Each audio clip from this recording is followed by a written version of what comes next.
Yang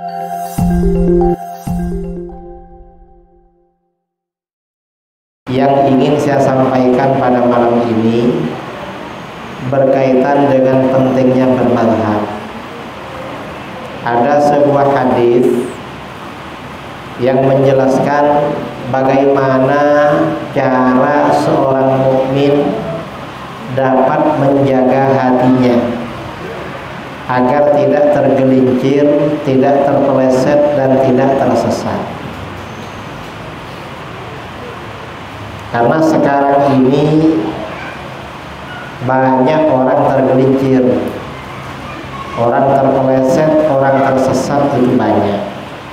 Mengapa? Pada awalnya itu berangkat dari hati. Hatinya tergelincir, akhirnya sikapnya, perbuatannya, omongannya, ucapannya tergelincir. Kalau hatinya lurus, insya Allah semuanya lurus. Ini hati. Dalam sebuah hadis riwayat Imam Ibnu Majah dari Abu Dzar Al-Ghifari radhiyallahu anhu, Rasulullah SAW bersabda, "Thalathun la yaghillu 'alaihinna qalbul 'abdil mu'min." Ada tiga perkara di mana tidak akan tergelincir di atasnya, tidak akan terpeleset, tidak akan menyimpang, tidak akan tersesat hati seorang mukmin. Kalau tiga perkara ini dijalankan, maka hati seorang mukmin tidak akan tergelincir, tidak akan terpeleset. Apa? Yang pertama, ikhlasul amali lillah. Ikhlas dalam beramal karena Allah. Orang kalau ikhlas di dalam beramal karena Allah, insya Allah hatinya dijaga oleh Allah. Dan itu amal apa saja. Apakah menjadi orang biasa, menjadi orang luar biasa, menjadi murid, menjadi ustaz, menjadi anggota, menjadi pengurus. Kalau ikhlas di dalam beramal karena Allah, hatinya dijaga oleh Allah, tidak akan tergelincir. Tapi kalau tidak ikhlas, ada kepentingan. Apakah kepentingan bisnis, kepentingan ekonomi, apalagi kepentingan politik, itu tidak ikhlas, maka tergelincir. Ini pentingnya ikhlas di dalam beramal. Karenanya kita ini perlu, dalam apa saja yang kita lakukan perlu evaluasi. Apakah kita ini ikhlas apa enggak? Tapi harus beramal. Orang ini seandainya ketahuan amalnya tidak ikhlas, enggak boleh berhenti beramal. Tetap beramal dan berusaha ikhlas. Misalnya ada orang rajin ke masjid. Ini rajin ke masjid tujuannya apa? Apa ikhlas beribadah karena Allah atau karena tujuan tertentu? Karena ikhlas ini memang rahasia Allah. Loh, kok di dalam perjalanan ternyata dia ke masjid kurang ikhlas. Ini jangan berhenti, tetap saja ke masjid, tetapi berupaya untuk ikhlas. Jadi beramal lalu ikhlas, bukan tidak beramal lalu ikhlas. Misalnya ada sumbangan, masjid belum selesai. Ini selesai apa belum? Belum kan ya? Ini sudah lama belum. Masjid belum selesai, ada sumbangan, diminta sumbangan. Maka bagaimana nyumbang yang banyak lalu ikhlas?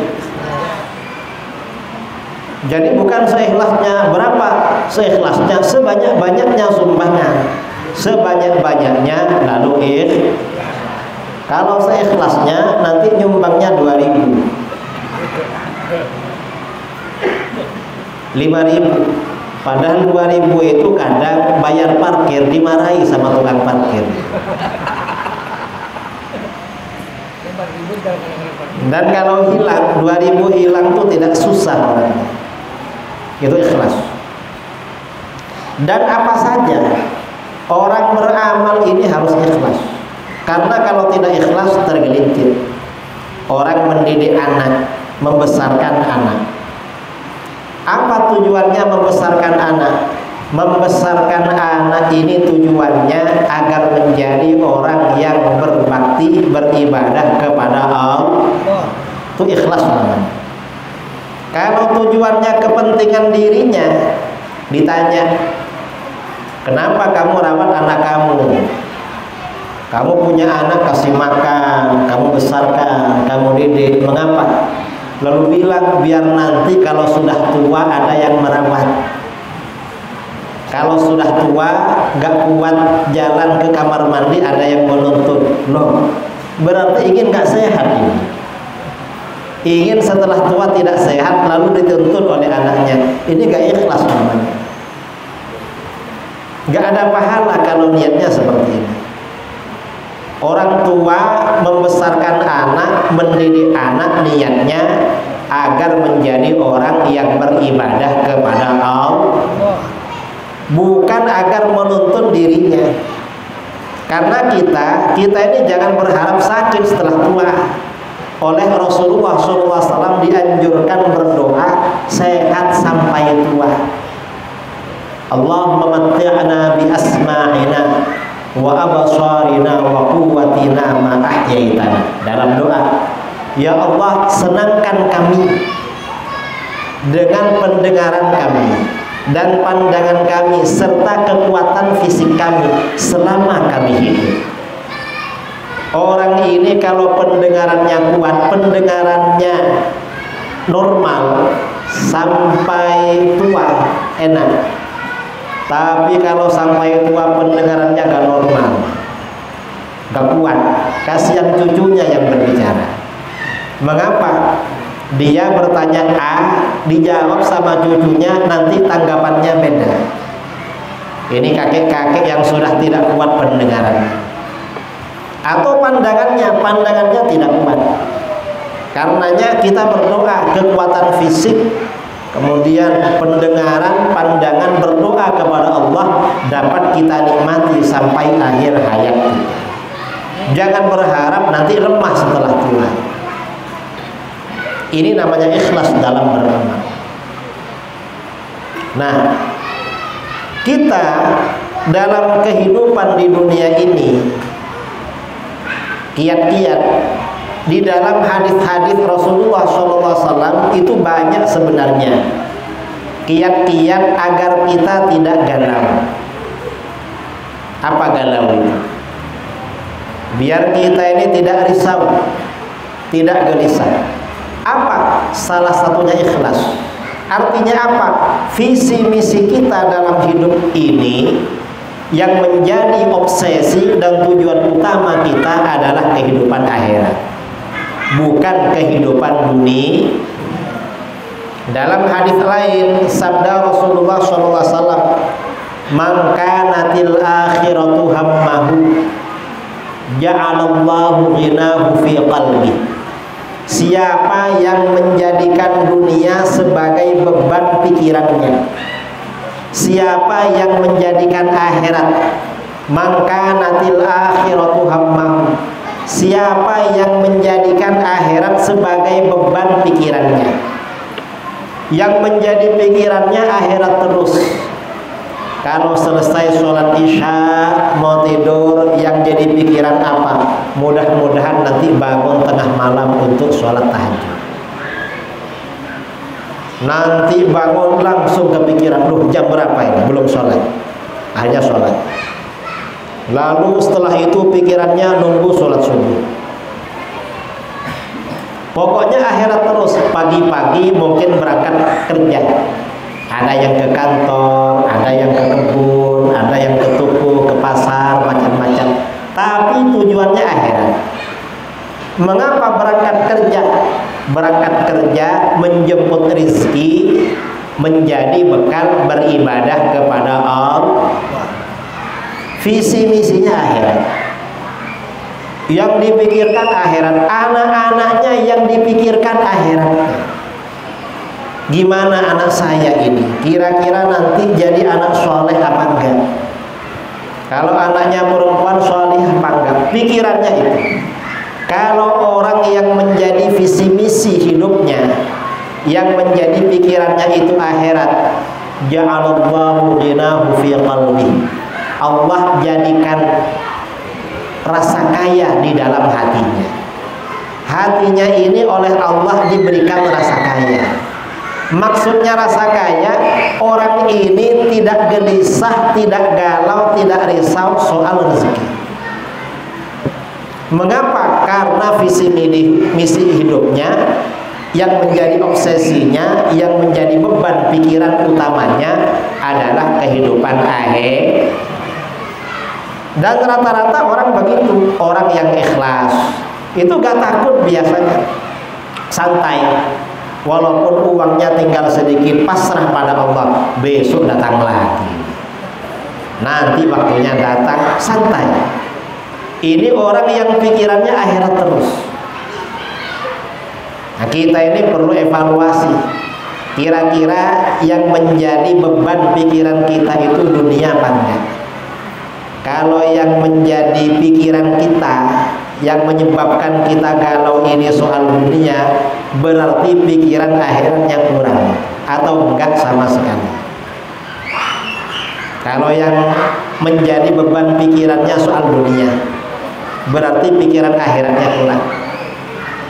Kemudian yang kedua, orang yang menjadikan akhirat sebagai beban pikirannya, wa jama'a lahu syamlahu. Allah kumpulkan baginya orang-orangnya. Orang-orang yang ikhlas, orang-orang yang pikirannya akhirat, orang-orang yang pikirannya ibadah, ini biasanya gampang akrab dengan orang lain. Dan orang mudah senang sama dia. Mengapa? Pada siapapun dia gak ada kepentingan, kepentingannya akhirat. Walaupun mendekat sama tetangga, tetangganya senang. Ini baik ini, gak ada kepentingan. Karena pikirannya akhirat terus. Akhirnya orang senang. Karenanya orang-orang ahli ilmu, orang-orang ahli agama yang visi misinya agama itu gampang rukun. Kalau ketemu canda terus. Mengapa? Ya memang karena ini oleh Allah di pikirannya oleh Allah dijadikan akrab. Karena visi misinya akhirat.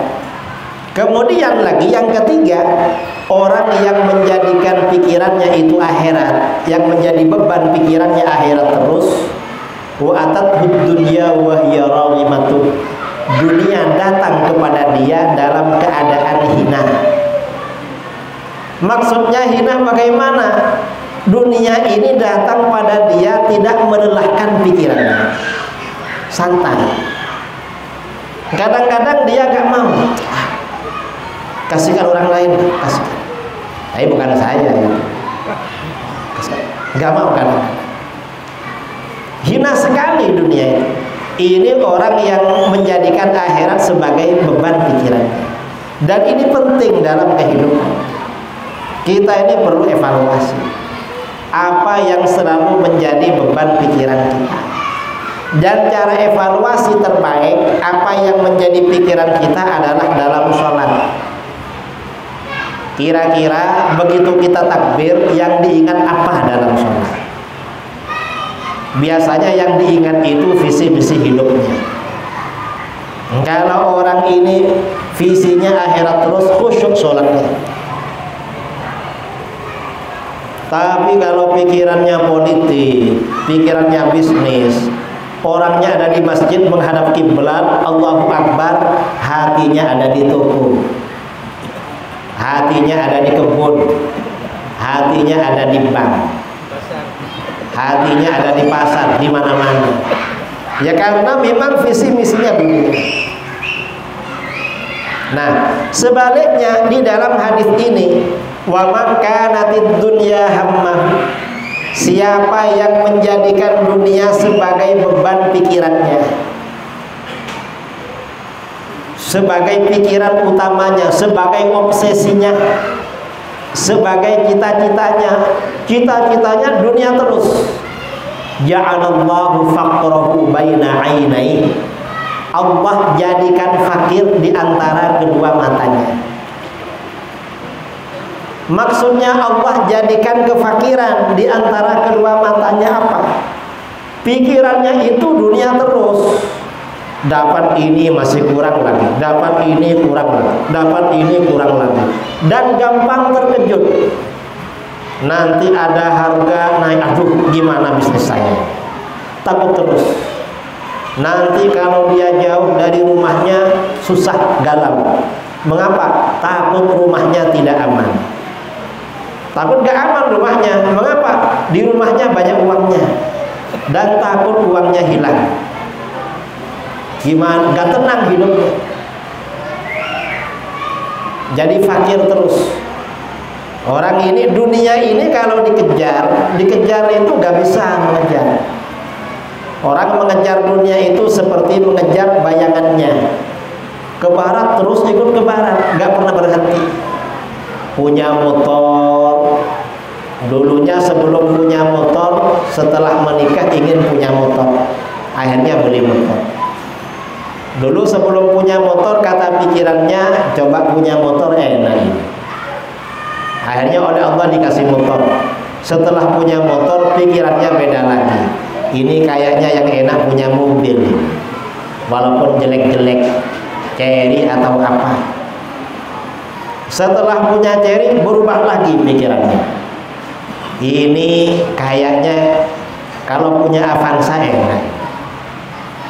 Nanti setelah punya Avanza datang lagi pikirannya, ya mungkin ya Innova atau apa terus, dan gak pernah selesai. Kalau orang ini dunia yang dikejar, yang menjadi pikiran dunia terus, gak pernah merasa cukup, kurang terus. Ini yang namanya fakir oleh Allah, diletakkan di antara kedua matanya. Gak pernah cukup karena pikirannya dunia. Ini ada kisah ya, orang gak pernah cukup. Suatu ketika Nabiullah Isa alaihissalam didatangi seorang pemuda. Ada apa? Hai Nabi Allah, saya ingin mengabdi, ingin khidmah, ingin ikut Nabi Allah. Ayo kalau ikut saya. Dibawa oleh beliau. Setelah berjalan, dulu kan gak ada mobil, gak ada motor, ya kan jalan kaki. Setelah berjalan agak siang, sudah waktunya makan, diajak berhenti dulu, kita sarapan. Lalu Nabi Isa mengeluarkan roti 3 potong. Ini yang 1 potong dimakan kamu, satunya makan saya, satunya gak usah dimakan. Hanya makan berdua. Selesai makan roti, tinggal 1 potong. Nabi Isa pergi ke sungai, mau minum. Kamu jaga roti ini ya, saya mau minum. Pulang dari sungai selesai minum, roti yang tinggal 1 potong itu habis. Ditanya oleh beliau, mana roti yang 1 potong? Saya nggak tahu Nabi Allah. Oh ya dah, nggak apa-apa kalau nggak tahu. Ayo berangkat lagi. Akhirnya berangkat lagi. Setelah berangkat, sudah siang lagi, lelah, agak lapar sekali, berhenti dulu, kita cari makan. Tiba-tiba ada rusa bersama 2 anaknya lewat. Lalu salah satu anaknya dipanggil, ditangkap, disembelih, lalu dipanggang. Setelah dipanggang, dimakan berdua. Setelah makan anak rusa ini, tulang belulangnya oleh Nabi Isa dikumpulkan. Setelah dikumpulkan, kata Nabi Isa, kamu hidup lagi. Akhirnya tulang belulang ini hidup lagi, seperti sedia kala, dah balik lagi sama induknya. Lalu Nabi Isa bertanya sama orang ini, kamu kan tahu mukjizat saya bisa menghidupkan hewan yang sudah mati, tinggal tulang belulang. Iya. Nah, dengan mukjizat tadi saya berarti kan benar-benar Nabi. Iya Nabi Allah. Saya mau tanya, siapa yang makan roti yang tinggal satu tadi? Apa kata dia? Saya nggak tahu ya Nabi Allah. Ya dah, kalau nggak tahu nggak apa-apa. Akhirnya diajak jalan lagi. Akhirnya sampai di tepi sungai, mau nyebrang sungai. Kamu pegang tangan saya, biar kamu nggak tenggelam di sungai.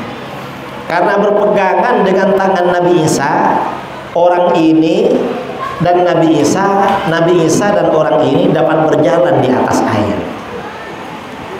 Setelah sampai di seberang, Nabi Isa bertanya lagi sama orang ini, kamu kalau jalan sendiri tenggelam di situ? Iya Nabi Allah. Karena berjalan dengan saya, kamu bisa berjalan di atas air. Itu mukjizat dari Allah. Iya Nabi Allah. Nah, dengan mukjizat itu saya tanya, siapa yang makan roti tinggal satu tadi pagi? Apa kata dia? Saya nggak tahu. Wong dia yang jaga bisa nggak tahu. Akhirnya dibawa lagi jalan sampai di tengah hutan, banyak kerikil-kerikil dan pasir. Lalu kerikil-kerikil dan pasir ini oleh Nabi Isa ditumpuk jadi satu. Setelah ditumpuk jadi satu, lalu beliau bersabda, kun zahaban, kamu jadi emas. Akhirnya kerikil dan pasir jadi emas. Terkejut. Setelah jadi emas, kerikil dan pasir yang jadi emas ini oleh Nabi Isa dibagi menjadi 3 tumpuk. Jadi 3. Tanya anak muda, kok jadi 3 Nabi Allah katanya. Nah, kamu kan ikut saya, kamu dapat bagian. Yang 1 tumpuk buat kamu, 1 tumpuk buat saya. Lah terus yang 1 itu Nabi Allah untuk siapa? Yang 1 itu untuk yang makan roti tadi pagi. Siapa yang makan roti sisa 1? Lalu kata anak itu, saya Nabi Allah katanya. Ya dah, kalau begitu ini untuk kamu semua. Dikasihkan semua sama beliau. Ini buat kamu semua. Tapi kamu tidak usah ikut saya dah. Kamu sudah tercapai tujuannya. Kamu kan cari ini ikut saya. Kamu bawa ini. Akhirnya orang ini kumpulkan emas. Nabi Isa berangkat. Tiba-tiba ada 2 perampok datang bawa pedang. Mau dibunuh dia, gimana? Kamu mau kami bunuh, ini mau kami ambil. Karena dia sendirian, akhirnya ngajak damai. Gini aja lah, daripada kita ini bertengkar, saling bunuh-membunuh, gimana kalau ini kita bagi 3? Kita akan bertiga. Oh ya dah kalau begitu. Akhirnya bagi 3. Bagi 3 lagi. Setelah dibagi 3, karena sudah waktunya lapar, waktunya makan malam ya, waktu makan malam lapar. Akhirnya apa? Mereka ngomong, gimana? Kita ini sudah lapar, waktunya makan. Oh gini aja lah, kita undi. Siapa nanti yang keluar undian, dia pergi ke kampung beli makanan. Akhirnya hasilnya salah seorang di antara mereka diberi tugas pergi ke kampung membeli makanan. Yang 2 orang menjaga emasnya. Di perjalanan yang membeli makanan ini timbul dalam pikirannya, ini kalau dibagi 3, saya kan cuma dapat 1/3. Oh yang enak ini nanti makanannya saya kasih racun, biar mati semua itu. Nanti itu emas untuk saya semua. Ini kata yang pergi beli makanan. Dia beli makanan, 1nya untuk dirinya dimakan, yang 2 dikasih racun. Temannya yang ada di belakang ngomong-ngomong di belakang. Kita ini kalau itu pulang datang ke sini kan dibagi 3 ini. Iya. Yang enak kawan kita yang beli makanan kita bunuh aja. Nanti ini jadi 2, bagian kita tambah banyak. Oh enak begitu. Begitu kawannya yang membeli nasi ini datang, beli makanan datang, langsung dipedang, mati dia. Dan dia makan yang 2 orang ini. Setelah makan keduanya mati semua ini. Habis akhirnya. Besoknya Nabi Isa bersama Hawariyin, ya, bersama sahabatnya, pengikutnya, murid-muridnya lewat di situ. Nabi Isa lalu menunjukkan, kamu lihat itu ada tumpukan emas, dan di pinggirnya 3 orang mati semua. Mengapa itu mati semua? Mengapa? Karena rebutan dunia. Nah, makanya di dalam hadis tadi, orang yang menjadikan visi misinya itu cuma dunia, kefakiran, oleh Allah diletakkan di antara kedua matanya. Sudah dapat emas 1 tumpuk, kurang lagi, minta 2 tumpuk, akhirnya kawannya dibunuh. Kemudian di dalam hadis itu, orang yang menjadikan visi misinya itu kepentingan dunia, wa farraqa lahu syamlahu, Allah cerai-beraikan orang-orangnya. Orang yang pikirannya materi, orang yang pikirannya itu kepentingan dunia, orang yang pikirannya itu kekayaan, ya pokoknya apapun dunia, biasanya gampang pecah, gampang bermusuhan dengan orang. Nanti kalau ada tetangganya buka warung juga, marah dia, ini menyaingi saya ini. Sudah tahu saya buka warung, buka juga. Memangnya gak boleh kalau ada orang buka warung, tetangganya gak boleh buka lagi. Gampang marah sama orang. Semua orang dianggap saingan. Coba saudara perhatikan orang-orang politik, mana ada koalisi bertahan lama? Gak ada. Dulu didukung-dukung sampai mati yang dukung. Gak peduli yang didukung. Ya dunia ya seperti itu memang. Karenanya kita ini ya, pokoknya kalau urusan dunia jangan terlalu fanatik. Mengapa? Kita ini fanatik punya ghirah urusan akhirat. Kalau bukan akhirat jangan, ditinggal kita ini. Gampang pecah. Koalisi partai politik gak ada yang bertahan lama. Dulu lawan politik, sekarang kawan. Sekarang kawan, nanti lawan lagi. Terus lagi. Karena orang kalau visi misinya dunia seperti itu, gampang bertengkar, gampang musuhan, sama saudaranya bertengkar. Mengapa? Rebutan warisan, kadang rebutan pengaruh kalau orang tuanya masih hidup. Karena pikirannya dunia terus. Tapi kalau orang ini ikhlas, pikirannya akhirat, gampang rukun dengan orang. Kemudian orang yang pikirannya dunia terus, dalam hadis itu, walam ya'tihi minad dunya illa ma qaddara lahu. Dan dunia yang datang pada dia hanya yang ditakdirkan oleh Allah. Yang tak ditakdirkan gak datang pada dia, gak datang. Yang ditakdirkan yang datang. Ini dunia. Nah, ini artinya apa? Hadis ini motivasi pada kita, agar kita ini visi misi kehidupan kita ini tujuan utamanya adalah kehidupan akhir. Dan ini peringatan, jangan sampai yang menjadi pikiran utama kita sehari semalam, yang menjadi beban pikiran kita adalah urusan dunia. Mengapa? Ya karena kenyataannya seperti itu. Karenanya di dalam agama, di dalam hadis tadi, seseorang kalau menginginkan hatinya itu tidak tergelincir, tidak terpeleset, dijaga oleh Allah, maka orang itu harus ikhlas dalam beramal karena Allah. Dan ikhlas ini bertingkat-tingkat. Semakin tinggi levelnya ikhlas, maka semakin kuat akidahnya.